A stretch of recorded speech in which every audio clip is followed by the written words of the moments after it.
Halo Sobat TI, Barpai di sini. Kali ini kita ada di acara podcast berdering bersama Industrial Engineering. Kali ini gua kesempatan ngobrol bareng Bang Putra nih, Bang Putra Satria. Gimana kabar nih Bang? Alhamdulillah baik.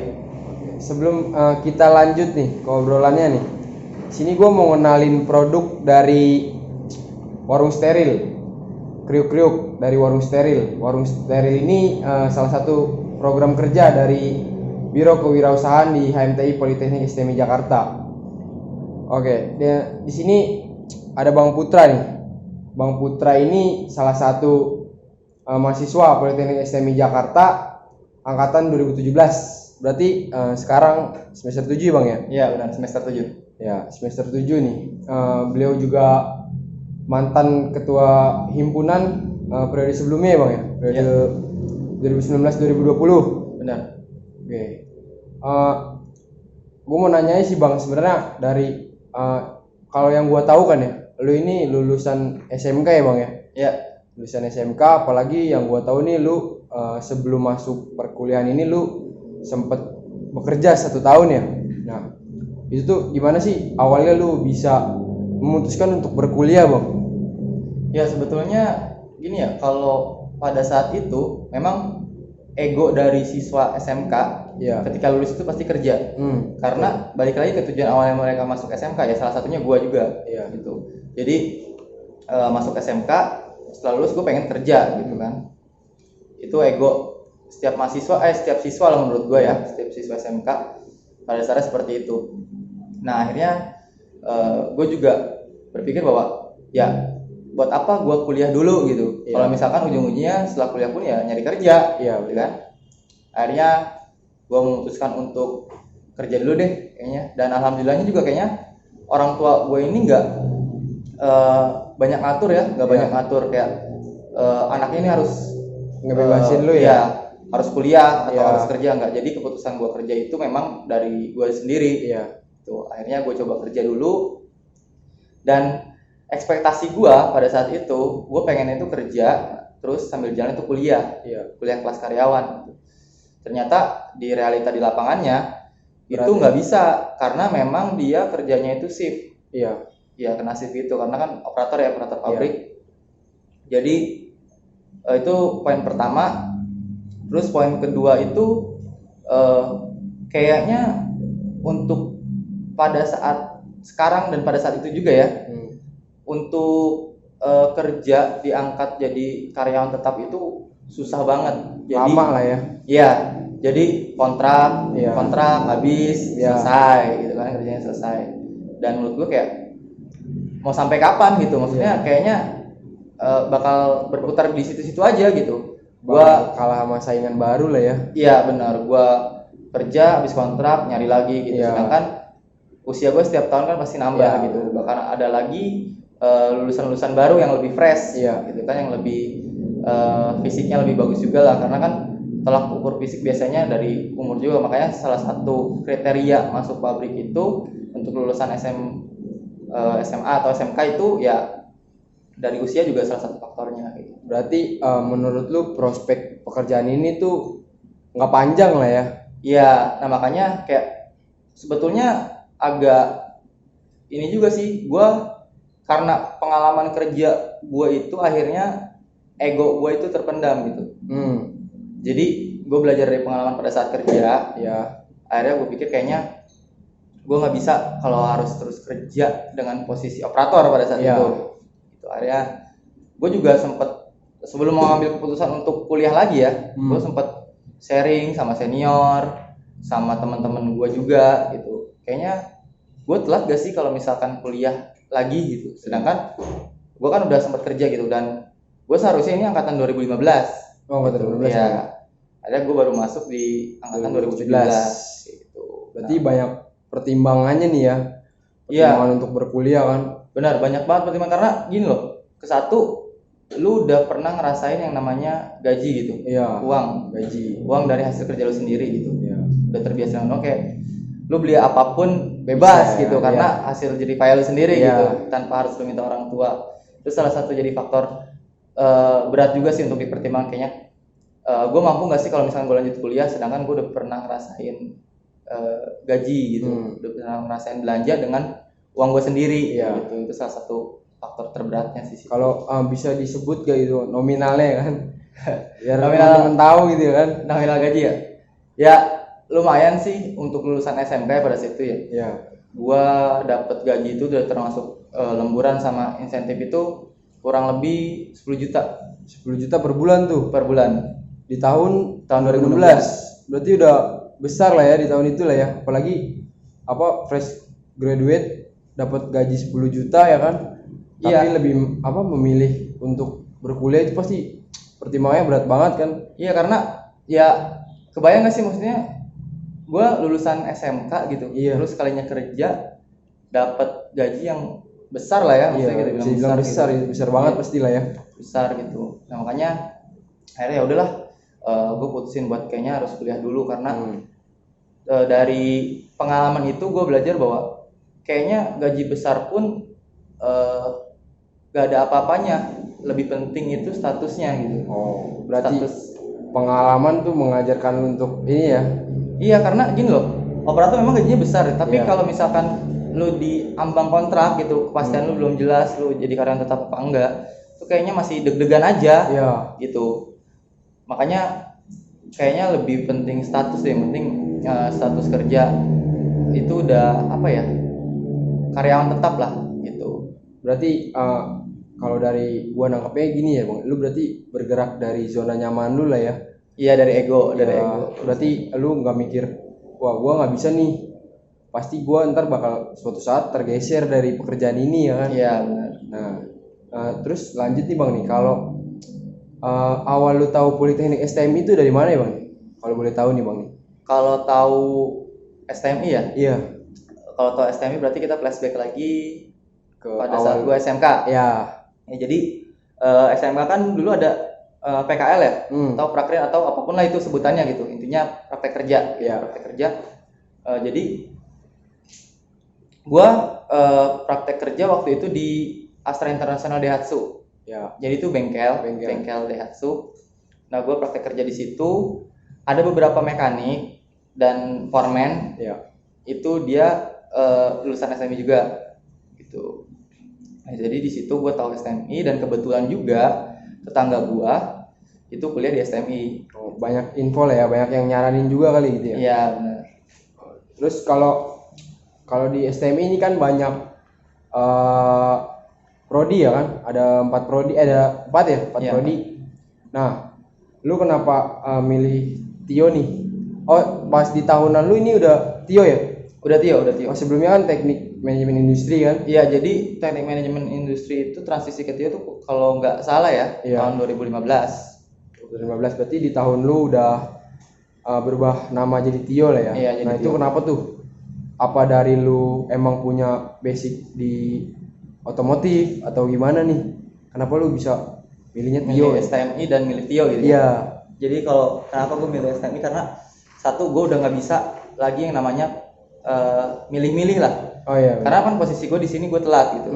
Kayaknya ya gue punya tolak ukur juga, kapabilitas gue kayaknya untuk bersaing di SBM walaupun masih bisa lah pada saat itu gitu. Oh, itu Untuk di tahun umurnya. tahun terakhir kayaknya itu ya? Ya 2017 kan Masih dua bisa kali ya? ya, Iya. dua kali percobaan gitu, 2 tahun berarti kan. Itu masih bisa karena menurut gue untuk bersaing dengan lulusan-lulusan baru tuh kayaknya berat gitu. Iya. Apalagi kan gue nggak banyak belajar juga karena kan kerja gitu kan. Akhirnya mungkin STMI ini pilihan yang tepat menurut gue. Jadi karena basic gue dan passion gue otomotif gitu kan, dari SMK juga gue jurusan otomotif gitu, teknik kendaraan ringan. Itu salah satu faktornya kenapa gue pilih, karena ada Tio-nya gitu, teknik industri otomotif gitu. Oh, berarti lu lebih ngejar ke otomotifnya ya gitu? Iya benar, sama ya gue kan juga dari keluarga yang nggak terlalu apa ya, ada ya maksudnya dalam hal finansial gitu. Benar. Dan kebetulan STMI ini menurut gue masih worth it lah untuk gue kuliah di sini dengan pertimbangan biaya. Iya. Kan cuman per semester 3.750.000 tuh. Iya. Jadi masih bisa lah untuk kuliah kayak gitu.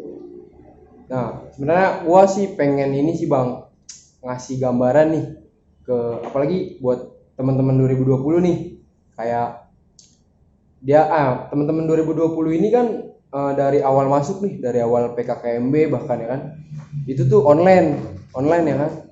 Nah, gua di sini sebenarnya pengen ngasih gambaran dari Bang Putra sendiri tuh.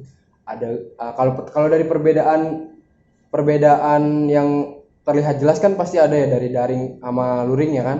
Nah mungkin dari pengalaman Bang Putra nih, apalagi Bang Putra mengalami dua fase kan, pernah offline pernah online ya kan. Nah mungkin kita ke offline dulu nih. Pengalaman berkesan Bang Putra nih berkuliah offline tuh gimana sih?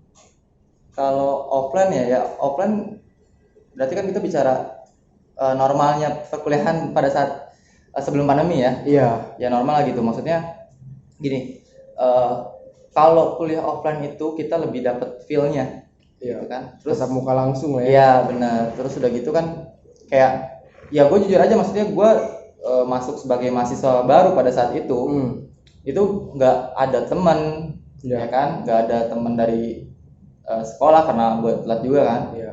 Gitu, nggak ada teman dari rumah, jadi mau nggak mau harus membangun chemistry dengan teman-teman gue yang baru, mahasiswa baru juga gitu, khusus di jurusan TIO. Iya. Ya kan, itu yang pertama pada saat offline.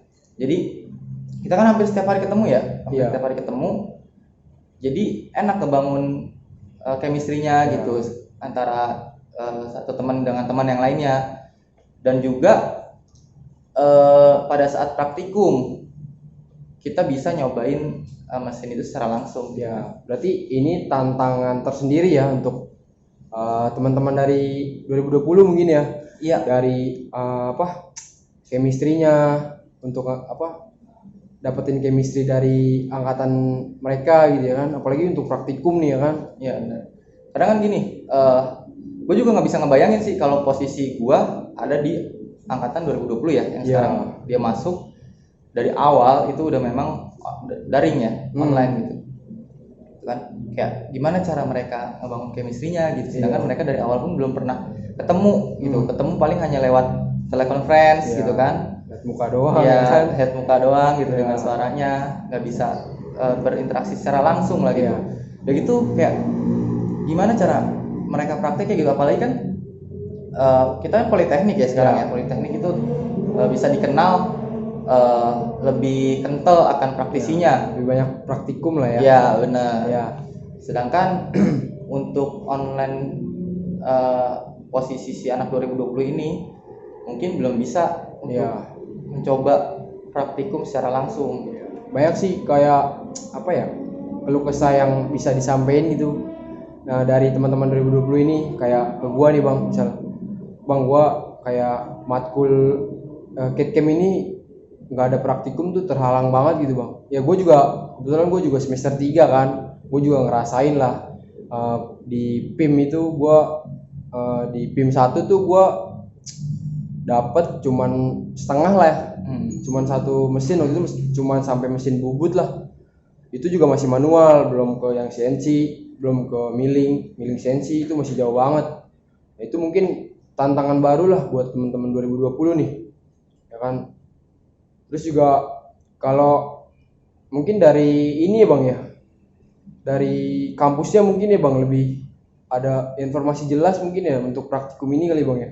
Ya kalau harapan dari gue sendiri sih untuk kampus mungkin disegerakan, maksudnya gini loh, diatur sedemikian mungkin agar praktikum ini tetap berjalan gitu. Walaupun ya kita tahu pada saat pandemi ini memang tidak bisa berkerumunan gitu ya kan. Tapi dicarikanlah solusinya, ini seperti itu. Dicarikan solusinya, dibuat penjadwalan gitu. Jadi untuk setiap semester itu dikasih jadwal praktikum secara langsung.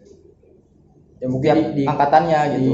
Ini kali ya, dikuotain kali ya. Iya biar nggak berkerumun juga. Jadi kan nggak bisa terlalu ramai tapi tetap dapatlah esensi dari praktikum secara langsungnya gitu. Jadi keilmuan di praktikum itu tetap didapat gitu. Tetap melaksanakan protokol juga ya. Ya mudah-mudahan STMI cepat memberikan solusi untuk praktikum ini.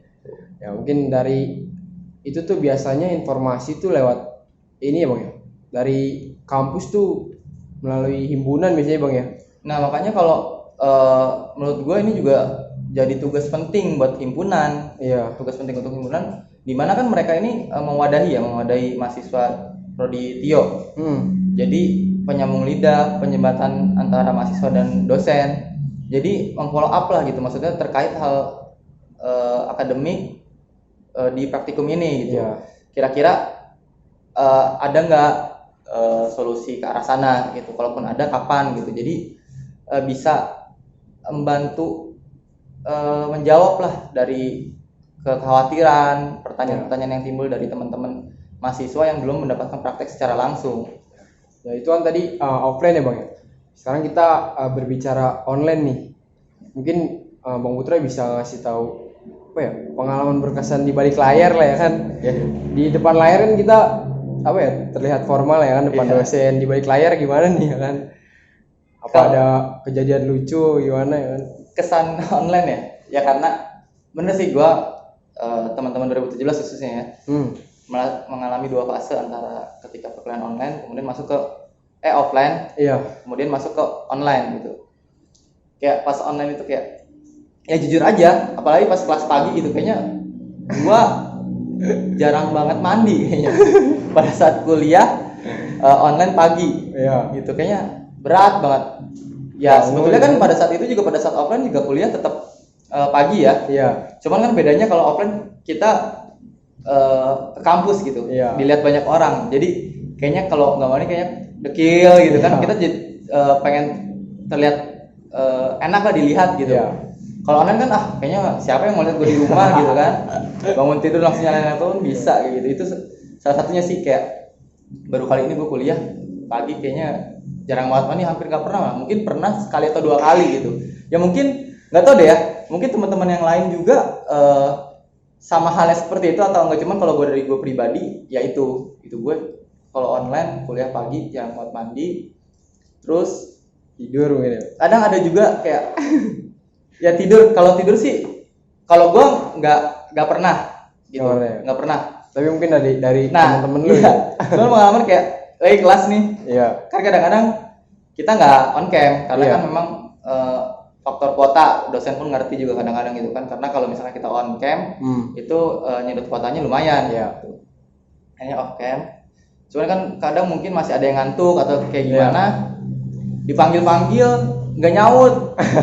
Ya pasti dosen nebaknya tidur gitu, tidurnya nggak nyaut dipanggil-panggil nggak nyaut, wah pasti tidur gitu. Itu maksudnya kalau online apa ya, ada cerita seperti itu, kayak ada cerita lucunya lah ya.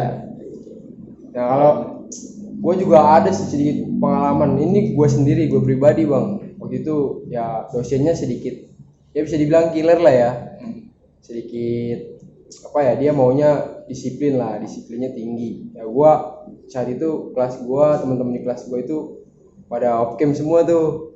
Nah gue kebetulan bangun tidur kan, panik lah ya. Tiba-tiba ada kelas masuk, tahunya gue ketiduran tuh. Ketiduran, namanya tidurannya nggak tenang ya kan, mungkin gue dibangunin sama mimpi atau gimana ya. Ada kelas, pas gue bangun gue nggak sadar tuh on cam Bang, on cam. Untung gue tanya temen-temen gue, nggak kelihatan gue tidur.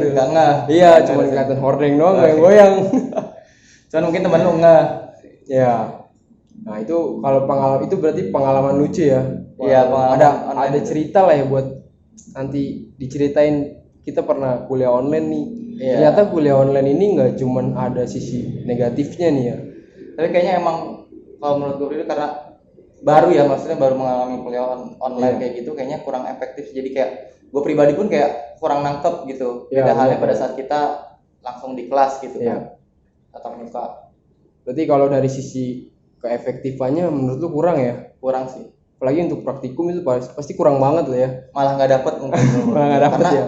Praktikum kan harusnya kita terjun langsung gitu, apalagi terkait dengan mesin, misalkan praktikum mesin gitu kan, harus benar-benar real di lab. Iya, harus benar-benar tatap muka sama mesin lah ya. Iya, harus benar-benar bersentuhan lah. Iya. Nah kalau kita sekarang berbicara ke organisasi nih Bang, lu kan juga mantan ketua himpunan ya. Nah dari awal lu jadi mahasiswa nih, lu tuh emang ada keinginan gak sih masuk, atau lu punya keinginan ke organisasi lain, atau cuman HMTI doang nih? Kalau organisasi ya sebetulnya gue udah berkecimpung di organisasi juga sebelum masuk di STM ya. Kayak misalkan Oh, di SMK lah ya. di SMK Iya. OSIS kayak gitu gue sempet ngikut juga. Terus di lingkungan rumah ada Karang Taruna ya gue Iya. sempet ikut juga. Jadi kayaknya gue emang suka aja gitu berorganisasi. Makanya pada saat di STMI pun menurut gue sayang kalau misalkan gue nggak masuk di organisasi kayak gitu. Maksudnya bisa mengeksplor diri gue dari berbagai macam organisasi, karena kan pasti beda-beda ya. Iya. Beda-beda kultur, beda arah geraknya. Iya. Si organisasi ini itu sih. Nah, dari awal lu emang udah, ini kan banyak ya di Politeknik STM ini kan banyak organisasi kan, UKM lah ya, atau himpunan atau UKM. Nah, emang dari awal tuh lu masuk HMTI ya bagaimana tuh Bang? Apa pengen keinginannya tuh karena apa gitu Bang? Ya sebetulnya kalau apa ya, kenapa lu milih HMTI gitu ya? Iya. Karena sebetulnya banyak juga organisasi yang ada di kampus gitu. Iya benar. Ya sebetulnya bukannya mengistimewakan ya, enggak, karena kalau menurut gua setiap organisasi itu pasti baik, punya tujuan yang jelas. Iya. Dan outputnya pun dapat gitu, karena balik lagi tergantung kitanya, kita mau mengeksplor lebih diri kita atau enggak gitu. Cuman kalau gue milih HMTI karena gue pengen fokus sih, jadi satu tapi gue fokus di situ gitu. Iya. Jadi yang gue khawatirkan kalau misalkan gue milih dua atau lebih, gue terpecah gitu. Oh, lu dari awal nih emang cuman satu gitu? Iya. Terus Nggak karena dua sekolah faktor ini juga kenapa gue milih HMTI, karena mungkin ya ini sesuai dengan jurusan gue gitu. Dan menurut gue bisa mengeksplor diri gue lebih itu di HMTI. Mungkin juga dari ini ya, apa ya, lu mungkin dirangkul dari awal, diberi informasi yang mungkin dari HMTI dulu ya kan? Iya, karena kan? memang wajar sih ya, karena kita kan mahasiswa baru, pasti Iya, buta yang banget pertama ya. kali mengarahkan, membimbing itu yang terdekat ya HMTI gitu. Karena sesuai dengan tujuan dari HMTI juga kan mewadahi mahasiswa Proditio. Dan yang gue paling gue rasakan banget itu pada saat acara lesehan waktu itu. Jadi kan yang namanya mahasiswa baru, walaupun gue udah sempat kerja, tetap aja gue nggak begitu tahu mendalam banget tentang teknik industri khususnya otomotif itu seperti apa. Nah di lesehan itu kan jadi ada stand kan, jadi ada stand semester gitu. Ada mata kuliah semester 1 sampai semester 8 gitu. Jadi kita tahu gitu, maksudnya prodi yang kita pilih ini seperti apa sih, pembelajarannya nanti gimana ya kan, prospek kerjanya. Benar gitu. Terus kita ngobrol juga sama prodi sama dosen kan. Gitu. Dan di situ salah satu yang gua rasakan gitu, himpunan menaungi gitu, menangkul. Berarti dari sisi kekeluargaannya lu ini banget ya, sama HMTI lah ya. juga ya. Iya. Nah lu kan ini apa ya, ketua himpunan nih dari sebelumnya nih. Itu lu dari awal emang punya keinginan atau di pertengahan atau pas lu menjadi top manajemen lu pengen, wah gue pengen jadi ketua himpunan nih gitu, apa atau gimana nih Bang? Ya kalau bicara ketua himpunan ya, kalau ketua himpunan sebetulnya keinginan gua dari awal masuk sih, dari awal masuk STMI. Terus sebelum masuk himpunan bahkan iya, maksudnya gue pengen jadi sosok ketua gitu. Karena sebelumnya gue belum pernah gitu jadi ketua umum atau jadi ketua sebuah organisasi gitu, belum pernah. Jadi gue pengen di masa perkuliahan ini gue pengen nyoba yang namanya jadi ketua umum itu seperti apa gitu. Berarti ada lebih dari gue sosok inilah ya, pemimpin dari lu ya. Iya benar. Berarti dari awal lu menjadi mahasiswa baru udah ada keinginan tuh di situ tuh. Iya.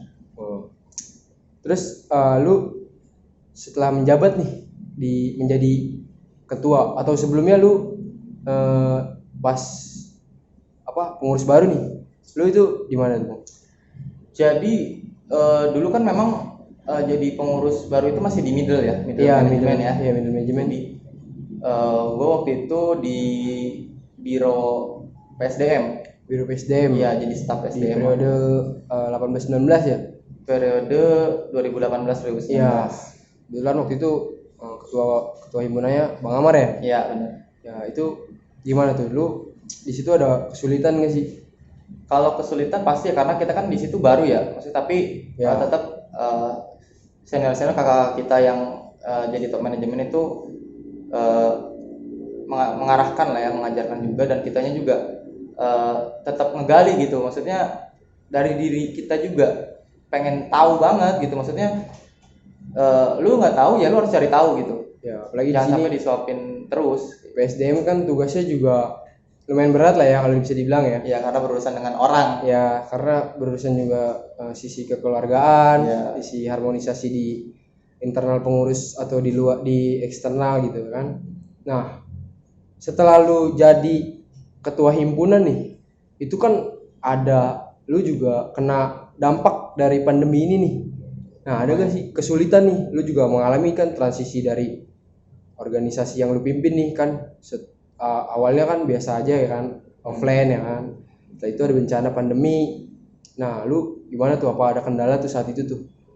Kalau kendala sih pasti ya, karena Pasti. gini, pada saat gua dilantik kan gua ngejalanin sama pengurusan baru nih. Pasti Iya. kan buat yang namanya grand design gitu kan. Hmm. Pada saat mau raker gitu. Jadi arah gerak periode gue ini mau kemana? Nah itu udah dirancang tuh, gancas segala macam program kerja gitu. Nah tengah jalan jadilah pandemi gitu kan. Pasti di situ jadi kendala banget, karena kita kan nggak mungkin tetap memaksakan jalan sesuai grand design kita di awal gitu. Karena sikonnya ini yang beda. Sikonnya beda karena kita dilarang berkerumunan gitu kan, berinteraksi langsung. Banyak juga kayak misalkan program kerja kunjungan industri gitu kan, kunjungan pabrik, kafe. Itu banyak juga pabrik yang menutup diri gitu. Akhirnya di situ kita banting setir lah kasarnya. Gue coba buat grand design baru lagi gitu sama BPH dan kabiro-kabiro yang lain, menyesuaikan dengan keadaan gitu. Karena kan bukan cuman faktor eksternal ya, faktor internal pun berpengaruh gitu. Jadi kalau eksternal mungkin tadi dari pihak-pihak pabrik atau pihak-pihak pembicara gitu. Nah kalau di internal kayak misalkan keuangan ya, karena kan balik lagi pandemi ini dampaknya besar juga dari segi finansial gitu. Kita kan nggak mungkin bisa untuk menarik uang kontribusi atau uang kas itu terlalu besar gitu. Iya benar. Gitu. Nah, makanya di situ salah satu kendala, dan sebetulnya alhamdulillahnya banget pada saat terjadi pandemi itu gua bersama teman-teman gue yang sangat luar biasa sih. Iya. Sehingga himpunan ini bisa tetap survive gitu. Kita Tetap coba berjalan lah ya. tetap bertahan, tetap bisa. Ya gimana caranya walaupun pandemi himpunan ini tetap terasa di mahasiswa gitu. Apalagi kebijakan-kebijakan pun pasti menyesuaikan ya, dari kampus juga kan informasi-informasi terupdate terkait perkuliahan, terkait magang pada saat itu. Iya. Gitu kan, itu benar-benar dibutuhkan sekali sama mahasiswa gitu. Makanya gitu di situ berperan aktif, selalu follow up, selalu menjembatani informasi-informasi yang terupdate gitu dari prodi ke mahasiswa gitu. Itu yang pertama.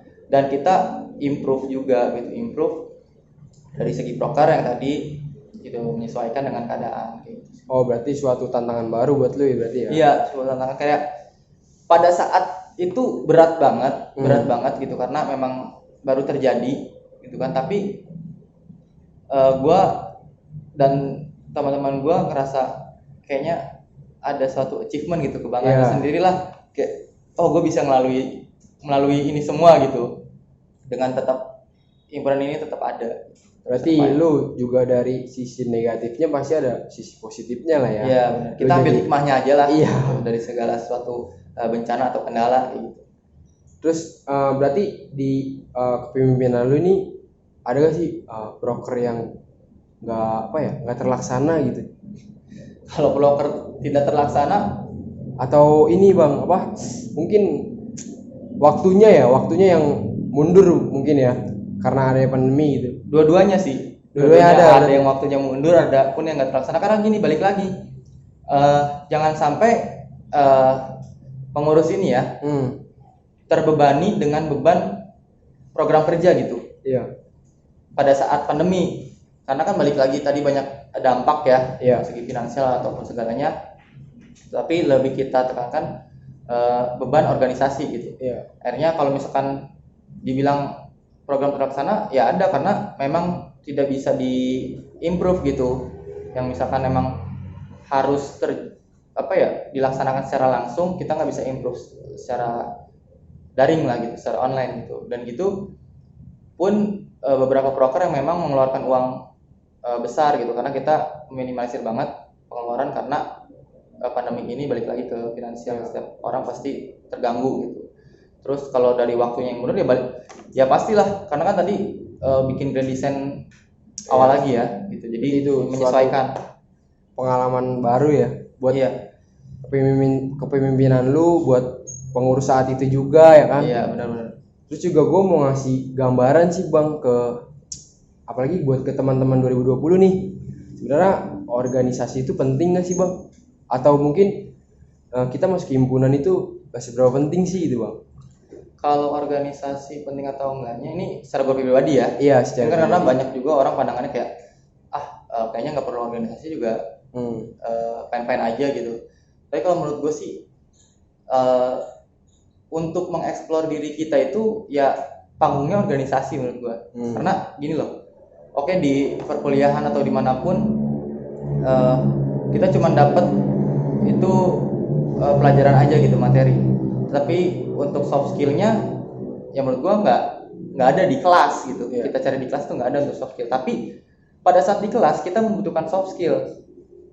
Jadi salah satu case-nya gini, kuliah pasti ada yang namanya presentasi. Iya benar. Benar nggak? Iya.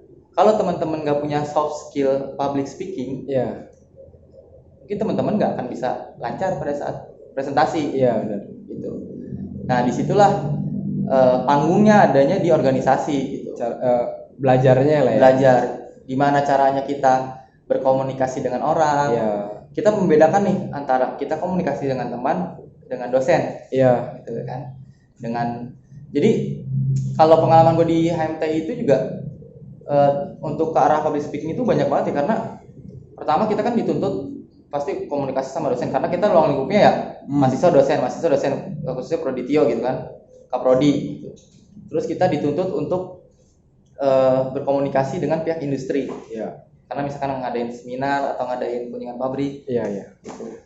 Nah di situ udah dilatih gitu, jadi seorang MC, moderator, dan akhirnya pada saat presentasi, ternyata kepake banget ya. Setelah public speaking itu sering diasah di organisasi, pada saat presentasi di kelas pun kayaknya udah terbiasa gitu, jadi lancar aja gitu. Nah makanya kayak sayang banget sebetulnya, banyak juga orang yang ngeluh kayak gue jadi masuk ke organisasi kayaknya nggak ada perubahan. Nah maksud gue di sini yang harus diluruskan gini loh, setiap organisasi itu cuman wadah, cuman dia ibarat kata itu ladang lah, lahan yang luas. Kalian mau dapat apapun dari himpunan itu tergantung kalian. Apa yang kalian tanam, misalkan kalian pengen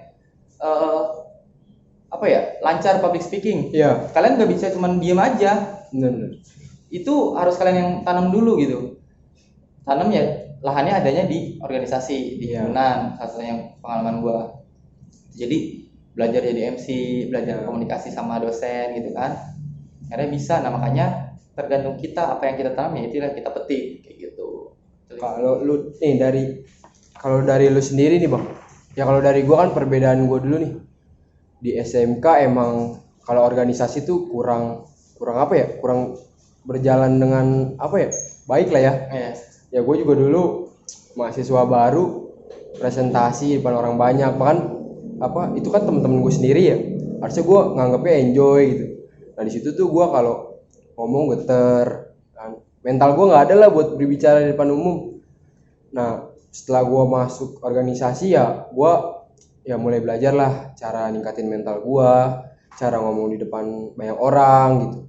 Nah kalau dari lu sendiri nih bang, ada gak sih kayak perbedaan lu dulu sebelum masuk organisasi Terus perbedaannya setelah lu keluar dari organisasi nih, kayak feedback yang lu dapet lah, feedback yang lu dapet setelah lu menjalani organisasi gitu. Ya.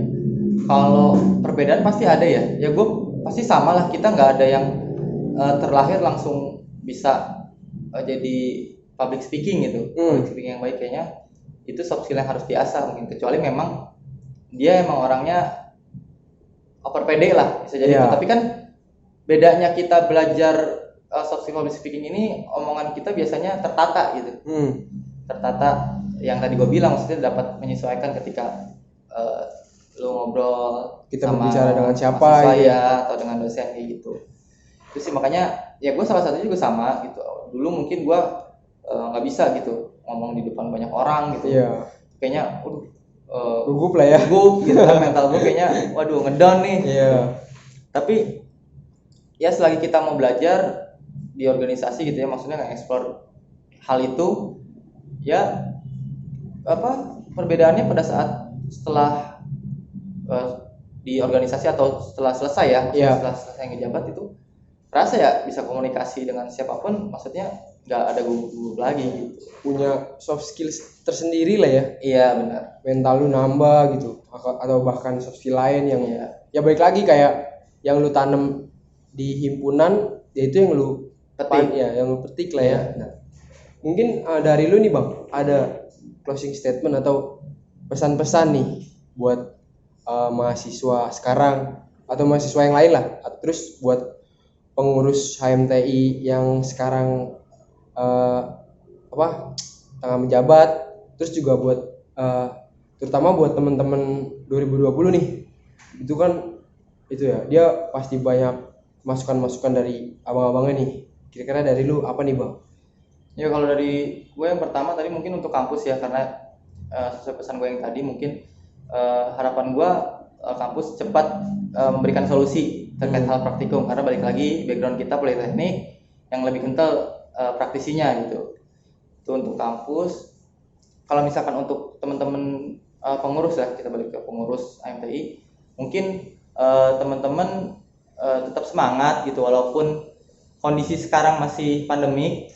Jadi jangan kendor, saling menguatkan, karena pasti titik jenuh itu ada, tapi balik lagi kalian itu keluarga gitu di himpunan, jadi saling menguatkan. Jika satu ada yang kendor, ya tolong dirangkul lagi, dikuatin lagi gitu. Jadi bareng-bareng lah jalanin himpunan walaupun pada saat seperti ini gitu kan. Ini tetap semangat, intinya seperti itu.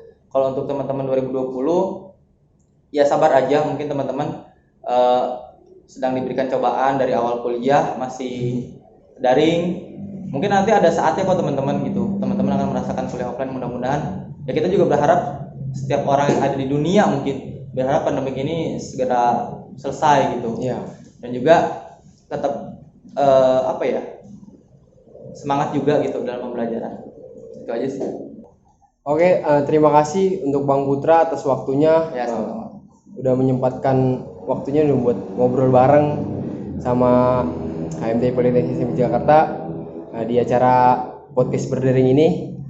Buat teman-teman yang lain, ditunggu next video dari podcast berdering ini.